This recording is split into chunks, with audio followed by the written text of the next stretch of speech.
ఉన్నటువంటి కాండలకి పేర్లు పెట్టారు. బాలకాండ, అయోధ్యకాండ, అరణ్యకాండ, కిష్కింధకాండ, సుందరకాండ, యుద్ధకాండ, ఉత్తరకాండ అని. ఏ కాండలో ఏ కథ ఉన్నది అనేటటువంటిది ఆ కాండ యొక్క పేరు బట్టి మనకి అవగతమవుతుంది. కానీ సుందరకాండ దగ్గరికి వచ్చేటప్పటికి పెట్టినటువంటి పేరు ఎందుకలా పెట్టారనేటటువంటిది కొంచెం ఆశ్చర్యంగా ఉంటుంది.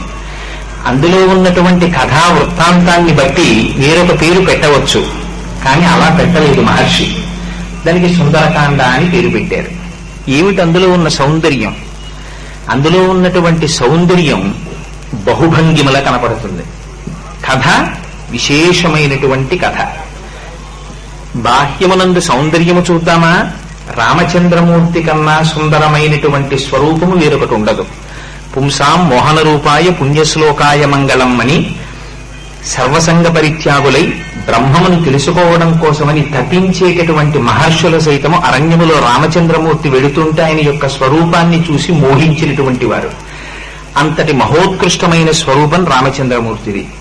ఇంకా అమ్మ సీతమ్మదో బాలేన రమతే సీత బాలచంద్ర నిభానన అంటారు అయోధ్యకాండలో వాల్మీకి మహర్షి. ఆ తల్లి సాక్షాత్ బాలాత్రిపుర సుందరీ స్వరూపం.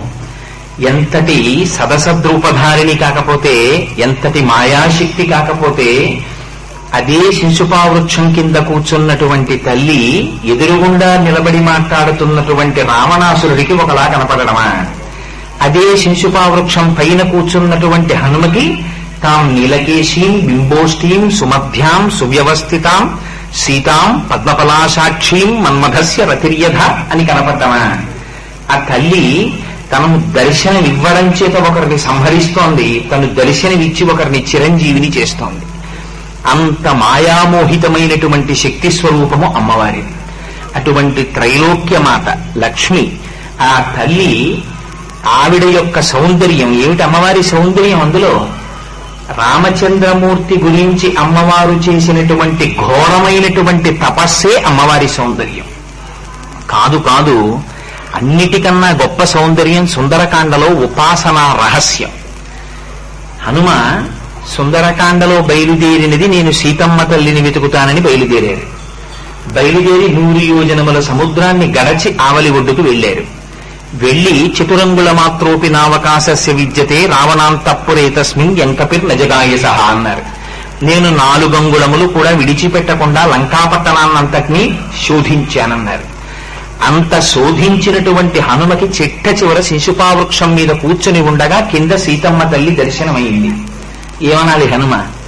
నాకు సీతమ్మ తల్లి దర్శనమైనది అనాలి. ఆయన అన్నారు, అస్యా దేవ్యా యథారూపమంగ ప్రత్యంగ సౌష్ఠవం రామస్య చ యథారూపం తంచేయమసితేక్షణ అన్నారు. నాకు సీతమ్మ కనపట్టలేదు, నాకు సీతమ్మలో రాముడు కనపడుతున్నాడు అన్నారు. ఇదేమి ఆశ్చర్యం! తను వెతికింది సీతమ్మ గురించే. తనకి కనపడింది అంగ